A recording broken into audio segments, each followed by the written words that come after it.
Saya termasuk orang Kristen yang yakin kamu mau kejam pada saya pun, Allah yang kami kenal dalam Yesus Kristus itu adalah hakim seluruh bumi. Kamu mau berbuat apapun, kalau tanpa seizin Tuhan, gak mungkin berlaku pada saya. Allah punya maksud baik kepada saya. Soal orang yang merancang kejahatan, biarlah Allah yang akan bertindak terhadap dia. Mudah-mudahan dia juga menjadi orang yang bertobat mengenal Allah. Sama kayak ditanya wartawan kasus sekarang soal salib gimana? Aparat kita juga gak betul. Saya kenapa disingkirkan? Kalau Ahok menang juga repot kita. Demo terus. Lu tangkap yang demo dong, masa gue yang disingkirin? Saya salahnya apa? Kalau kita mau berpikir secara hukum kan, tapi kita enggak, singkirin dia. Jangan ada dia, pusing kita. Ini cara berpikir yang salah. Tapi siapa yang mengubah ini semua? Ya kita, generasi berikutnya. Harus ada orang berani masuk jadi aparat yang lebih tegas, bela kebenaran, keadilan, dan peri kemanusiaan. Bukan main enak aja singkirin orang. Dan saya punya pengalaman orang yang ngerjain saya, dari saya berpolitik, dari yang stroke sampai mati banyak. Saya bisa hitung orang-orang itu. Makanya bagi saya pembalasan itu adalah haknya Allah, bukan saya. Saya tinggal ngadu saja. Ya biasa lah ya, kalau orang udah dipanggil polisi itu, ya enggak? Nah, banyak banget itu penyakit yang datang. Jantung, ambeien, ya kan? Stroke, kumat, apalagi encok, pegelinu, lemes-lemes, ya kan? Semua itu nyatu deh. Biasa kalau dipanggil polisi pasti penyakit semua pada datang. Panik, panik, ada yang panik, takut ditangkap polisi. Panik, panik, ada yang panik, takut ditangkap polisi. Nggak ngaca kau siapa kau itu? Nggak ngaca muka kau itu kayak apa? Ngaca muka kau itu kayak apa? Cakep nggak kau? Baru kau menghina orang lain. Saya baru tahu bahwa pertama di dalam salib Kristen itu ada setan atau jin kafir, itu merupakan ajaran Islam. Baru tahu saya bahwa itu adalah ajaran Islam. Iman orang Islam itu terlalu lemah sehingga terlalu mudah dikafirkan hanya dengan melihat patung salib. Begitu lihat patung salib bisa jadi kafir. Salah satu yang paling populer saat ini adalah Ustadz Abdul Somad, di mana beliau sedang berdakwah di lingkungannya sendiri, di tempatnya sendiri, dan menjawab pertanyaan orang. Sekarang saya cerita lagi, kalau mau diperkarain, perkarain! Kalau mau dilaporin, laporin! Saya bilang sekarang dengarkan, demi Allah, Nabi Isa bukan Tuhan. Laporin silakan. Allahu Akbar! Kita ngomong begitu sah-sah saja, nggak ada salahnya. Sebutlah kafir orang yang berkata Isa itu adalah Tuhan. Nggak boleh bilang kafir, Allah yang bilang kok. Jadi nggak ada masalah gitu loh dibilang kafir. Dibilang domba-domba yang sesat, nggak ada masalah kok. Sama sekali nggak ada masalah. Yang belain Somad, Kang Mabok. Orang teriak-teriakin gue takbir-takbir belain Somad. Tapi kalian tahu, 3/4 dari orang yang dalam ruangan semua dalam keadaan mabok. Aduh, belain ulama lo takbir-takbir, mabok semua dong cong, bau alkohol mulutnya. Agama musuh besar Pancasila. Indonesia itu harus memisahkan antara agama dan negara.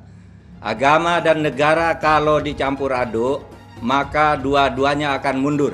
Kalau negara ingin maju harus dipisahkan dari agama. Mana lebih bagus Pancasila sama Al-Quran? Gitu kan? Sekarang saya mau tanya nih semua. Yang berjuang di abad 20 itu Nabi yang mulia Muhammad apa Insinyur Soekarno untuk kemerdekaan? Saya minta jawaban. Di abad 20 yang berjuang untuk kemerdekaan itu Nabi yang mulia Muhammad atau Insinyur Soekarno? Ayo jawab, nggak ada yang berani. Tidak benar. Saya ulangi, tidak benar bahwa Nabi Muhammad sudah dapat jaminan surga. Jadi apabila Abdul Somad yang menghina salibnya orang Kristen tidak mau meminta maaf, karena dari isi ceramah kau itu menimbulkan keributan antar umat beragama. Memangnya kau pernah lihat itu jin disalib? Hah? Dan mereka merasa marah dan tersinggung karena kau merasa kau melecehkan agama mereka, salib mereka. Walaupun kau pernah lihat ada jin atau tuyul, ada apapun di salib, nggak usah kau omongin. Mungkin aja Somad ya. Apabila ada orang non-muslim mengatakan di tasbih itu ada tuyul, kuntilanak atau genderuwo, marah nggak kau? Ingat loh, nanti di neraka itu justru banyak yang muslim yang masuk neraka. Kalau dia Tuhan, kenapa dia tergantung di kayu salib? Begitu kan? Siapa itu? Orang yang disalib itu. Atau siapapun yang dituhankan Kristen yang disalib. Ini cerita gila. Di mana ada Tuhan disalib? Harusnya orang Kristen tuntut secara hukum supaya kita debat di depan hakim, kan begitu? Tuh, kalau melawan Kristen itu jangan pakai argumen jujur, jangan pakai referensi jujur. Saya tidak akan menyanggah pakai Al-Quran. Saya juga Islamkan orang nggak pernah pakai Al-Quran. Saya juga Islamkan orang nggak pernah pakai Al-Quran. Saya juga Islamkan orang nggak pernah pakai Al-Quran. Saya mematahkan argumen Anda, mengalahkan Anda dengan kitab Anda sendiri. Stop. Ustadz Yahya Walone, maka dia lebih dulu masuk surga daripada Abdul Somad. Ustadz Yahya Walone itu bersih sebersih-bersihnya, diulang dari nol, tak ada dosanya sama sekali. Sedangkan Abdul Somad ini lapendos, lelaki penuh dosa. Ini negara ini bukan milik Jokowi dan Prabowo. Ya, 2024 milik Anies Baswedan. Wakilnya siapa? Ustadz Abdul Somad. Orang yang dipakai oleh Allah di zaman para nabi, model-modelnya seperti saya dan Ustadz Somad. Ini satu pasangan ideal, kakak beradik. Ganggu adik saya, pasti saya naik vitamin, naik darah. Begitu ganggu saya potong, lenyap. Sekarang selesai, alhamdulillah. Saya yang sedang dilapor. Berapa ustadz sudah dipenjarakan termasuk pemimpin umat Habibana Muhammad Rizik Sihab. Hati-hati Yahya, kamu juga nanti. Oh, ada ustadz-ustadz yang ditangkap pasrah. Ya. Ada ustadz-ustadz yang ditangkap menyerah. Ya. Ada juga ustadz-ustadz yang ditangkap baku mati, baku hantam, mati di tempat. Insya Allah ada. Kalau dia Kristen tersinggung, Ustadz Somad bicara, ya lapor ke Tuhanmu. Assalamualaikum sus. Kepada Yesus. Ini kami mengadu sus. Ini Yahya Waloni setiap kali ceramah singgung-singgung akidah kami. Tolong dihukum dia. Dia kan Tuhan, kata Kristen. Nah kalau Yesus tidak jawab satu kali 24 jam, besoknya bilang lagi, Assalamualaikum Tuhan. Lapor kepada Tuhan. Saya nggak suka nih Somad dengan Yahya. Setiap ceramah mereka begini begitu, nyinggung salib. Nanti Tuhan jawab, oh jangan, dia kan saya kasih hidayah, kamu yang goblok, begitu. Ada yang bilang, oh Yahya Waloni juga. Yahya Waloni juga suka menista agama. Hoi kawan, beda kelas. Pak Ustadz, dikit Pak. Gimana Pak? Ditangkap Pak? Assalamualaikum, dengan saya Permadi Arya. Bersama ini saya ingin memberikan apresiasi sebesar-besarnya buat bapak-bapak aparat penegak hukum, buat bapak-bapak kepolisian yang telah berhasil menangkap Muhammad KC, penista agama Islam, yang saya dengar yang bersangkutan itu sempat mematikan handphone, pastinya itu sulit dilacak, tapi akhirnya berhasil ditangkap. Bravo kepolisian, semoga berikutnya tidak hanya penista agama Islam saja yang diproses, tapi penista agama non-Islam juga bisa diproses, sehingga bisa memberikan rasa keadilan bagi umat non-Islam. Sekali lagi bravo kepolisian. Assalamualaikum warahmatullahi wabarakatuh. Bib, iki lagi rame Bib. Apaan? Ada yang ngomong katanya di dalam salib itu ada jin kafir, Bib. Apa benar di Al-Quran ada seperti itu? Tidak ada. Terus dia ngolok-ngolok lagi simbol Tuhan agama lain sampai dibikin kepalanya ke kanan apa ke kiri. Apa boleh di Al-Quran seperti itu? Tidak boleh. Dia ngomong lagi, Bit, katanya jin kafir itu manggil lo, haleluya. Apa boleh di Al-Quran seperti itu, Bit? Tidak boleh, Allah tidak boleh. Terus kenapa dia masih bikin kayak gitu, Bit? Ketidakbenaran, kebohongan Bible Kristen. Pendeta-pendeta kalau pidato, dengarlah firman Tuhan. Bukan firman Tuhan itu kawan. Siapa yang bisa buktikan Injil asli sebagaimana Quran yang ada di hadapan kita? Saya yang berkoar-koar di TV mengatakan kitab Bible Kristen itu bohong, nggak dilapor-lapor. Mempelajari kebenaran Al-Quran, mempelajari kebohongan Bible Kristen. Wah ini, dan saya yang ditantang atau dilapor ke Mabes Polri, kan begitu. Saya bukan mengatakan Bible Kristen fiksi, Bible Kristen itu palsu.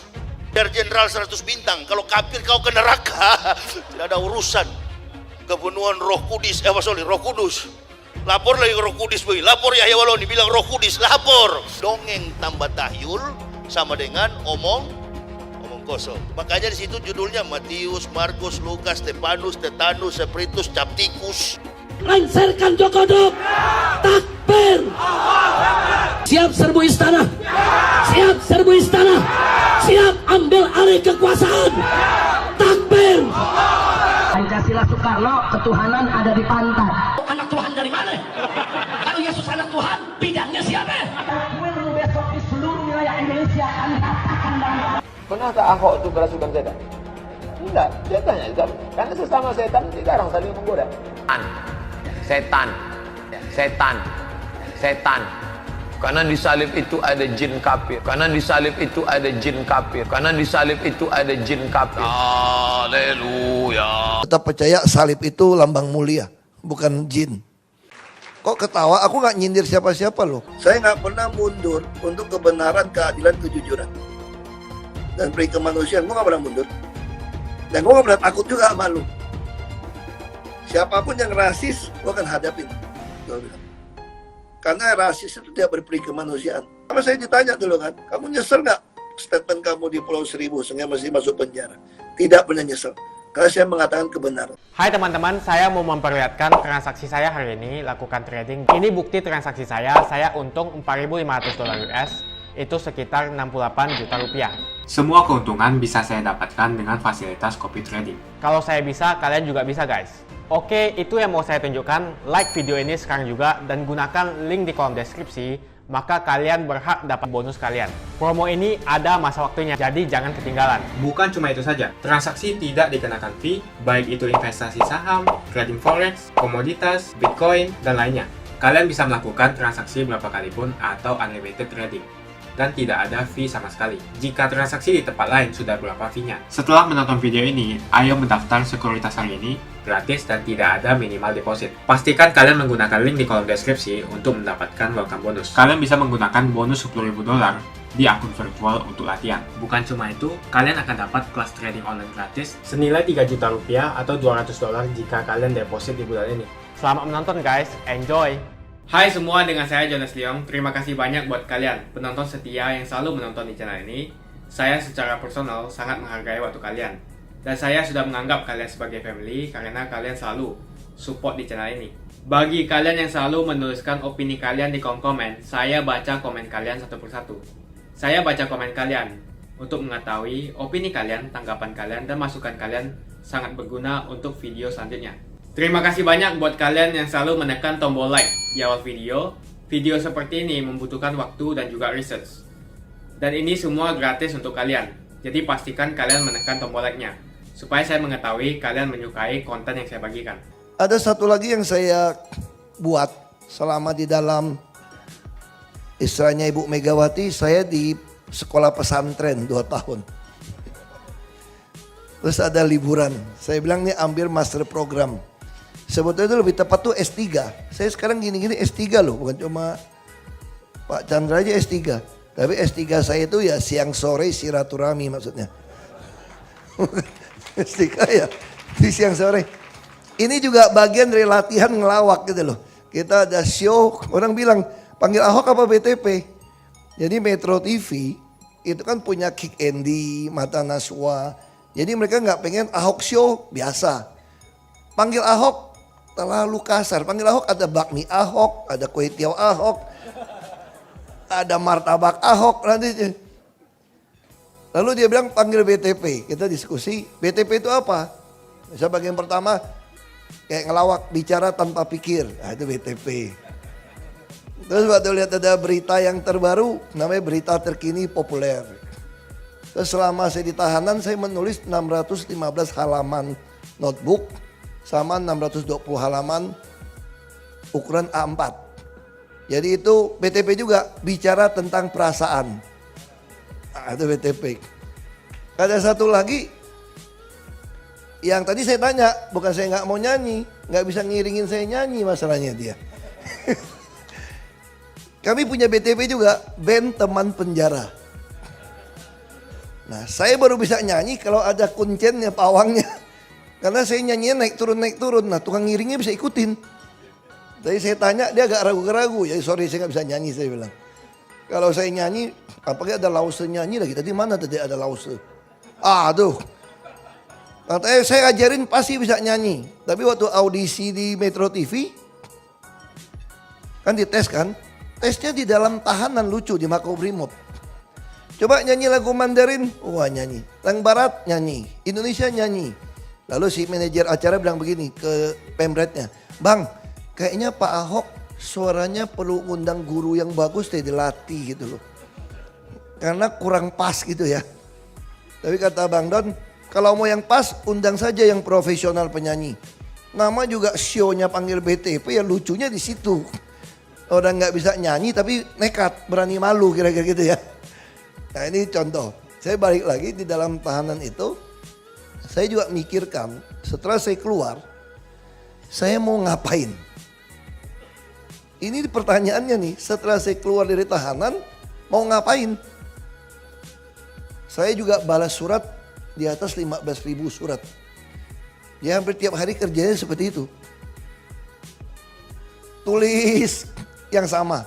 Kayak waktu kita kecil nakal disuruh guru tulis kalimat yang sama 100 kali. Nulis yang sama. Nah waktu saya tulis seperti itu, banyak surat masuk. Permintaan bantuannya minta ampun banyaknya. Tetap minta bantu. Saya ini nasibnya bagus, selalu dilihat itu kaya saya. Itu hoki loh. Dikira orang kaya terus itu hoki. Ya sekarang saya udah belajar, kalau bilang, baik duit ya? Enggak. Sekarang saya amin-amin ini ya. Biar dia doa-doa dulu jadi dapat duit. Jadi kita ngomong banyak permintaan bantuan. Nah satu pihak banyak sekali pejabat kita itu terjebak. Ketika kampanye keluar uang banyak. Kampanye keluar uang nih. Begitu jadi pejabat, yang milik kita ini datang minta tolong. Kabur. Kalau yang sanggup ladenin uangnya kenceng. Itu masih minta uang dari mana untuk tutupin terus. Orang dagang pun gak mau rugi. Yang ada ya simpan. Makanya saya mulai berpikir kenapa tidak membuat sebuah aplikasi. Ini dasarnya itu dari e-commerce kayak blibli.com atau Tokopedia. Kalau itu kan pengen jual barang, pengen beli barang ketemu. Lalu saya berpikir kenapa kita gak rancang pengen ngasih barang sama yang mau terima barang ketemu. Jadi misalnya contoh ambil sederhana. Ada orang pengen kursi roda. Ada orang punya kursi roda bekas atau baru. Dia mau kasih, ketemu. Masalahnya siapa yang verifikatornya. Nah verifikatornya itu saya mau maksa orang partai untuk nolong dia sambil maksa mereka kira-kira. Misalnya contoh gini, setiap wilayah, kecamatan atau desa manapun pasti masuk daerah pemilihan. Dari DPRD kota atau kabupaten sampai provinsi sampai DPR RI. Harusnya begitu ada permintaan barang, dia minta stafnya cek. Masa wilayah kampung dia minta kursi roda dia nggak tahu. Kalau sampai orang lain yang tahu, saya punya data. Berarti anggota DPRD ini tuh nggak pernah perhatian sama masyarakatnya. Sementara masyarakat yang rajin membantu di sekitar daerah pemilihannya, saya yakin Dia kalau maju jadi anggota dewan terpilih. Ini juga menolong para perusahaan yang pengen CSR. Misalnya gitu ya. Bapak Ibu punya kantor cabang di Sidoarjo. Begitu lihat di aplikasi, di Sidoarjo orang butuh kursi roda. Bapak Ibu tinggal perintah anak buah Bapak Ibu, kontak cabangnya, tinggal lihat bener nggak rumah orang ini butuh kursi roda. Kalau betul, Bapak Ibu tinggal kasih langsung. Begitu kasih langsung, jadi saya hemat verifikasi. Yayasan ini tidak terima uang untuk disalurkan, tapi hanya mempertemukan orang yang mau menyumbang. Nah kalau Bapak Ibu niat mau jadi anggota dewan atau bantu CSR, tinggal lihat saja aplikasinya gratis. Siapa yang butuh bantuan, siapa yang nyari, saya harapkan para ahoker, para anggota dewan bisa menemukan siapa yang butuh barangnya apa. Nah kalau ini bisa jalan ditemukan, kita bisa sepanjang tahun tahu kebutuhan rakyat itu apa.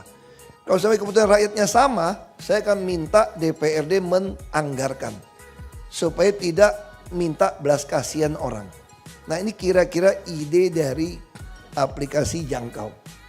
Nah kita memang ada, itu ada nggak ya? Bisa kita lihat sebentar nggak ya Jangkau ya? Tanya, saya lupa siapa namanya tadi yang bikin aplikasi.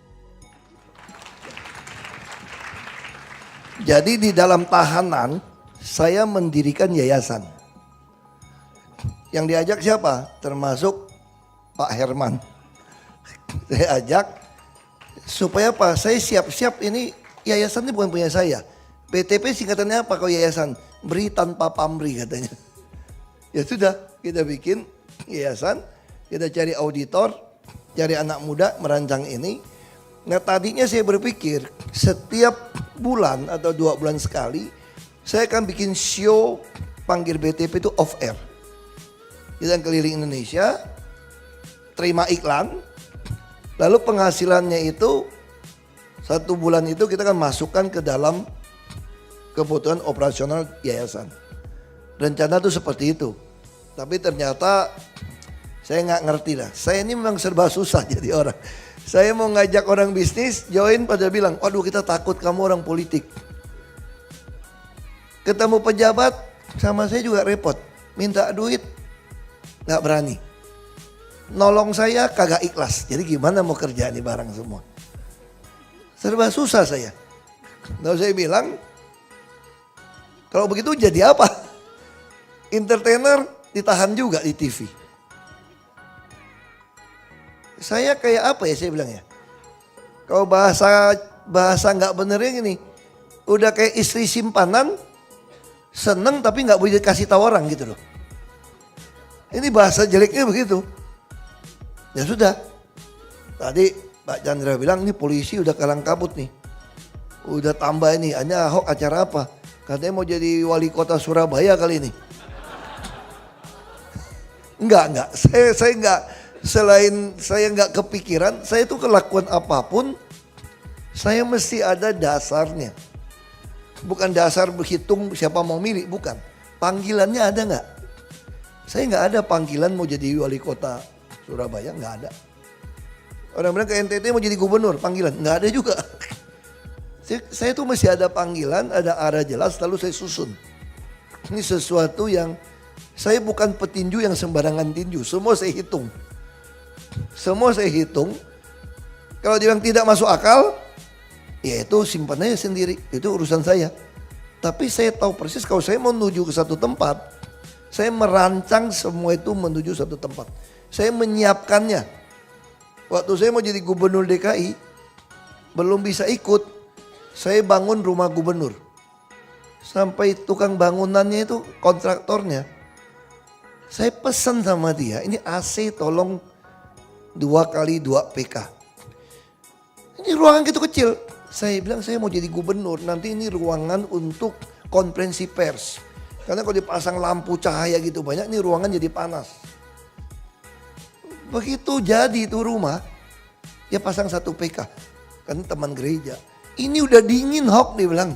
Ini buat gubernur punya rumah, gue bilang. Tuh dia liatin saya, ini gila apa sinting. Tapi saya persiapan. Saya siapkan itu dengan baik. Makanya begitu saya jadi gubernur, saya punya rumah sudah lengkap dengan kamar mandi, dengan ruang pengawal, loker, semua siap. Karena memang saya menyiapkan itu. Sampai mau escape-nya seperti apa, semua saya pikirkan. Nah, sama. Nah, sekarang lu mau ngapain? Saya bilang tugas saya sekarang jangan membuat yang model-model Abraham ini kecewa. Saya nggak boleh mundur, saya bilang. Kalau saya mundur, yang lain ciut dong. Kan kita tekan gitu kan. Nggak boleh mundur. Tadi ditanya dari wartawan, dia maksud Bapak apa? Saya bilang, kalau ditanya siapa kamu? Saya bilang saya startup presiden, saya bilang. Maksudnya apa startup presiden? Ya kayak perusahaan startup. Banyak banget, tapi yang jadi cuma 1%, saya bilang. Yang penting tidak boleh memadamkan semangat orang membuat startup. Jadi saya harapkan kita yang terpanggil masuk ke politik harus masuk ke politik. Kita yang terpanggil jadi pengusaha harus punya kemurahan hati, empati kepada orang miskin sekitar kita. Jadi dua pihak, makanya saya sediakan jangkau itu supaya Bapak Ibu bisa ngintip. Kayak ngintip belanjaan, tau gak? Ini ngintip siapa yang butuh bantuan. Lalu Bapak Ibu cari sendiri orang itu apa betul layak dibantu atau tidak layak. Ini kan data sebetulnya. Nah sama juga dalam dunia politik. Saya katakan dulu waktu saya jadi bupati, saya ingat ada satu late call penerbang. Dia bilang ini sama saya. Mas, dia panggil saya Mas. Mas, mau sampai kapan Mas kayak begitu jadi bupati gak mau terima duit? Mau sampai kapan? Saya gak bisa jawab. Saya ketemu dia di Korea. Saya undang makan di kantor gubernur. Saya bilang, Mas, masih ingat gak Mas? Sekarang dia bintang 1. Masih ingat gak Mas? Sampai kapan? Pertanyaan Mas. Iya ya. Jadi gubernur DKI Mas sekarang Mas, dia bilang. Kan dia tanya sama saya, mau sampai kapan bupati kayak kamu kayak gitu? Jadi gubernur Mas. Kemudian saya masuk ke Mako, dia datang lagi ke Mako, jenguk saya. Masih ingat gak Mas pertanyaannya Mas? Masuk Mako Mas sekarang Mas. Masuk Mako Mas. Terus dia yang semangat, ini belum berakhir. Sama kayak staf saya semua kan. Begitu masuk ke Mako, hari ketiga atau kelima mereka baru bisa datang. Terus saya bilang, bubar. Semua impian sudah bubar. Udah masuk tahanan ini. Kasih pesangon aja ya. Semua bilang, enggak, kami enggak mau keluar Pak. Gimana mau gaji kalian? Kita bertahan Pak, pokoknya Pak. Ini belum berakhir, baru mulai Pak ceritanya katanya Pak. Lama-lama saya pikir mereka lebih beriman daripada saya. Makanya saya harap apa yang saya lakukan sekarang tidak melemahkan semangat anak-anak muda untuk di politik. Dan saya yakin mereka lebih berani, lebih pintar, dan lebih beriman daripada saya untuk terus maju. Nah itu yang ingin saya lakukan dalam perjalanan ini. Jadi mereka terus, yang lebih lucu lagi nih, kalau ketemu staf saya itu, Bapak harus yakin Pak. Yakin sih yakin. Gimana caranya gitu loh. Terus gimana hidupin kalian? Kita jual buku Pak. Pasti banyak yang beli buku saya waktu saya di tahanan.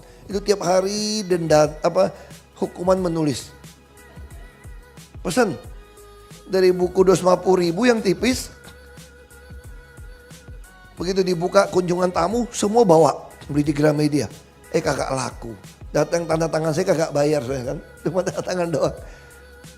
Terus terbit yang lebih tebal. Ahok di mata mereka. Mau jual berapa? Saya bilang kalau tipis 250.000, tebal 7,5. Hardcover berapa? 1 juta. Siapa yang mau beli? Asal Bapak tanda tangan bisa beli Pak. Bapak tulis. Terus kita tulis. Bener gak nih? Buat biayain semua nih. Bener. 20,5 bulan laku 18.000 buku. Tulis tiap hari. Pagi, siang, sore, malam. Jadi kata polisi yang jaga saya, kalau yang pengen Pak Ahok masuk penjara tahu begini, nyesel dia katanya. Pak Ahok lebih kaya sekarang katanya.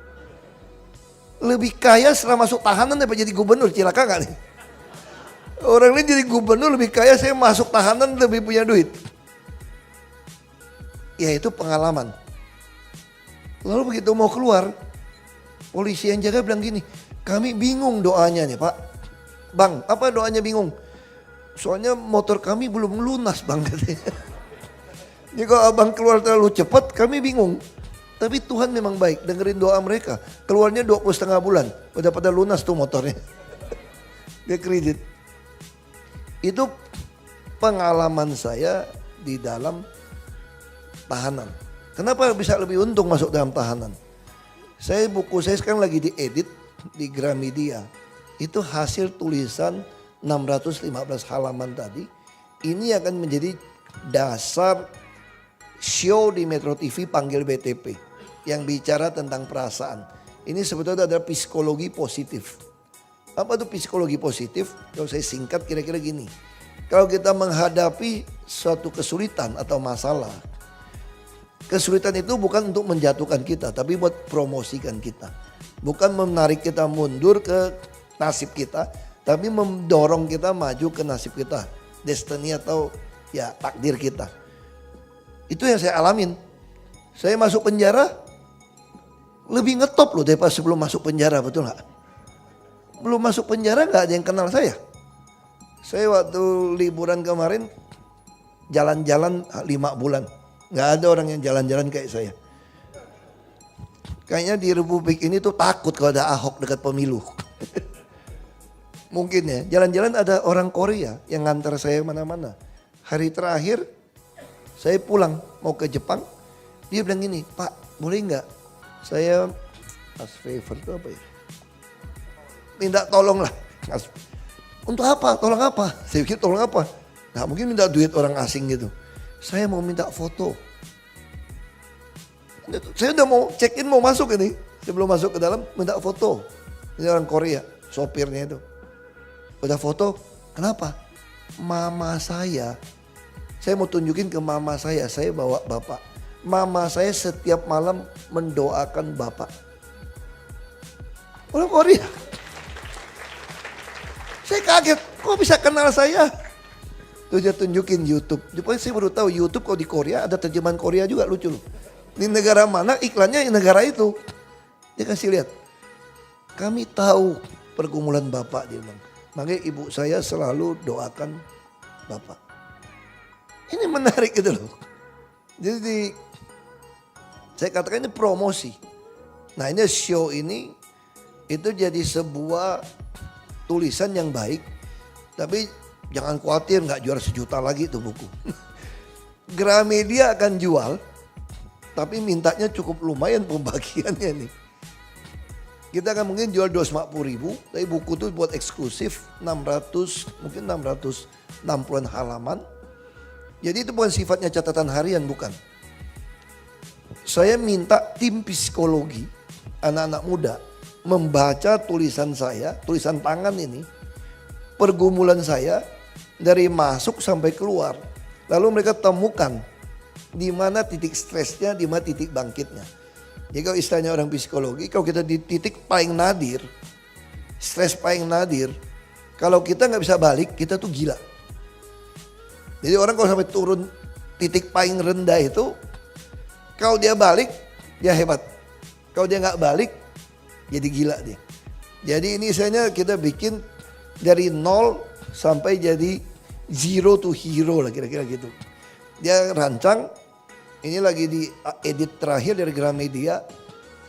Kita akan bikin sangat eksklusif sesuai dengan tema Metro TV. Judul bukunya pun Panggil Saya BTP. Ini supaya framingnya sama. Itu menggambarkan bagaimana pergumulan dari masuk semua itu sampai jadi itu. Nah satu lagi diedit juga 620 halaman. Mungkin setelah buku yang ini juga tulisan pergumulan saya ini semacam spiritual journey-nya saya. Bagaimana Kalau istilah orang Katolik, ini boleh ditulis teologia Ahok, dia bilang. Ini pandangan Ahok tentang Tuhan seperti apa. Nah ini yang, jadi ini satu kekayaan buku. Kalau saya nggak masuk dalam tahanan, nggak mungkin bisa nulis seperti itu. Jadi dalam tahanan itu, saya kayak direkondisi.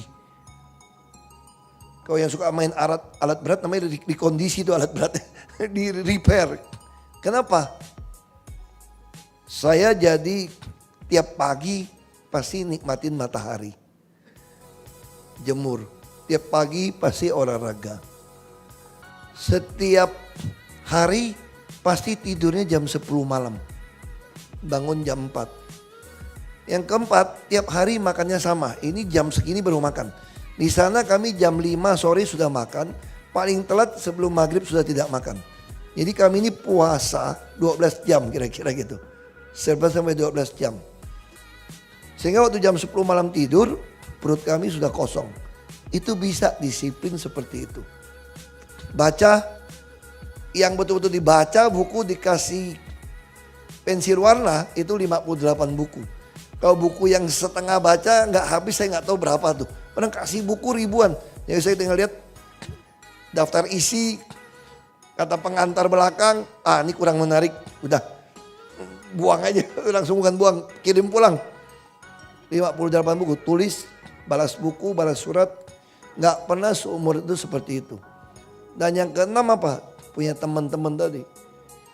Saya kalau nyanyi itu asli parah. Asli parah. Makanya kalau saya di gereja itu kalau nyanyi itu ya, kalau saya kencang sedikit, semua yang di depan langsung lihat ke belakang. Aku langsung diem. Saya diam, pendetanya melotot. Itu mimbar kan kelihatan kan? Nggak nyanyi, nggak punya kesaksian yang baik, betul nggak? Paksa saya nyanyi lip sync, David. Supaya pendeta lihat saya aman, kira-kira gitu ya. Itulah saya bertahun-tahun. Sampai di dalam tahanan, tiap minggu polisi aktif, tidak aktif, nyanyi. Terus minta saya untuk nyanyi. Saya nggak bisa nyanyi. Deftune. Saya nggak bisa bedain nadanya musik. Nggak apa-apa bang, kita latih bang katanya bang. Terus mainin. Oh ini turun, ini naik. Terus kasih tanda sama. Terus siapa yang nyanyi? Main musik nggak bisa. Saya begini-begini jangan anggap remeh loh. Ini vokalis tunggal di dalam BTP penjara. Saya suruh nyanyi terus. Dicariin lagu. Di situ saya katakan kenapa show itu perlu ada nyanyi. Kadang-kadang tuh kita tuh terlalu dihakimi oleh orang lain. Kadang-kadang kita hidup ini, kita berbuat ini itu, takut berbuat ini itu, takut pandangan orang. Jadi kita berbuat apa tuh berusaha mengimpress, pengen apa ya, kasih kesan yang baik dari orang kepada kita. Sengsara hidup kita. Kita nggak berani kan, kita pengen ini, nanti apa kata orang ya, kita ini apa kata orang. Nah dalam tahanan saya belajar, selama nggak ganggu orang lain kita nyanyi aja. Coba dulu, saya pernah ikut saya ke karaoke. Teman saya, belajar nyanyi ke karaoke katanya. Sampai karaoke terus nyanyi, setelannya kacau balau suara saya. Kan nyetelnya susah itu. Langsung mereka stop. Gak usah nyanyi. Bayarnya aku lebih banyak. Lama-lama gue gak pergi lagi deh, rugi. Patungannya rugi gitu loh. Saya gak bisa nyanyi. Sampai di dalam tahanan, ya lumayan lah, gak terlalu jelek lah gitu ya. Kalau lihat video, kalau sekarang saya gak berani nyanyi, kecuali ada kuncennya saya, tukang bawanya. Kalau ada guru saya di situ, ya dia sesuaikan. Nah saya kira itu malam ini saya mau share itu aja. Mau ke depan bagaimana, saya harap banyak Ahok-Ahok baru muncul di negeri ini. Nah, ya. Yang kedua, tentu saya harap Bapak Ibu kalau masih pakai Android udah bisa download itu aplikasi Jangkau. Minimal Bapak Ibu bisa ngintip lah. Kalau mau bantu orang yang susah, di daerah dekat Bapak Ibu bisa bantu verifikasi. Atau Bapak Ibu kalau nggak mau bantu, minimal kasih tahu kami di Jangkau siapa yang butuh bantuan. Nah ini sehingga bisa ketemu ini. Jangkau. Kalau soal yang lain apa? Saya lagi punya beban, sering disuruh ke sana di NTT. Saya ingin bantu dari dulu, dari zaman kita wagub sampai gubernur, bagaimana NTT itu peternakannya naik kembali. Nah kami temukan kuncinya di pakannya. Kita membuka akun untuk melakukan investasi atau trading. Jika belum, membuka rekening sekuritas itu gratis loh. Bahkan cuma butuh 5 menit saja. Cepat dan simple. Dan semua bisa dilakukan secara online. Sampai saat ini ketika kita mau melakukan investasi saham atau trading forex, kita masih menggunakan cara yang kuno. Seperti kita menelpon banker atau broker yang melakukan atau mengeksekusi transaksi kita. Tapi apakah kalian tahu, untuk membeli saham atau forex, kita cuma login, lalu memilih apa yang kita mau, lalu masukin angka berapa banyak yang ingin kita beli, lalu tinggal klik. Sesimpel itu. Sampai saat ini kita bingung mau investasi saham luar negeri, trading forex, komoditas, dan cryptocurrency di mana tempatnya. Kita bisa lakukan semua trading di sini, karena sekuritas ini merupakan one-stop shopping. Sampai saat ini kita membayar fee di setiap transaksi kepada banker atau broker. Setiap kita melakukan transaksi jual beli, biasanya kita dipotong fee oleh platform kita. Kalau dalam 1 bulan kalian melakukan transaksi 1 kali, mungkin tidak terasa. Coba kalian melakukan trading sebanyak 100 kali. Sudah berapa fee-nya? Misalnya kalian membeli saham Google dengan fee per transaksi $10. Jika kalian membeli saham Google 10 kali, maka fee transaksi sudah $100. Belum lagi kita akan dikenakan fee ketika kita menjual saham itu. Itulah sebabnya kenapa saya memilih sekuritas ini, karena tidak ada fee sama sekali. Saya ulangi, tidak ada fee sama sekali ketika kalian melakukan transaksi. Dan yang kedua, kalian bisa melakukan unlimited trading atau trading sebanyak apapun. Ya, kalian bisa melakukan trading 10 kali, 100 kali, 1000 kali dalam sehari tanpa dikenakan fee. Jadi berapa banyak uang yang kita hemat dari fee saja. Mau beli saham Apple, harga 1 unitnya $134. Kita bisa membeli dengan hitungan lot. Contohnya kita membeli saham Apple dengan hanya $13 saja. Di platform lain wajib membeli minimal dengan harga $134. Dengan $13 atau Rp180.000 saja, kita sudah bisa membeli saham Apple. Menarik bukan? Jadi apa yang kalian tunggu, mendingan kalian cobain sendiri aja deh. Tutorial bisa kalian cek di kolom deskripsi dan kalian harus menggunakan link di kolom deskripsi untuk mendapatkan welcome bonus. Jika tidak, maka tidak akan mendapatkan bonus. Gunakan bonus $10.000 di akun virtual untuk mencoba sekuritas ini atau bisa kalian gunakan untuk latihan trading. Bukan cuma itu, kalian akan dapatkan kelas trading gratis yang nilainya Rp3 juta jika kalian deposit di bulan ini.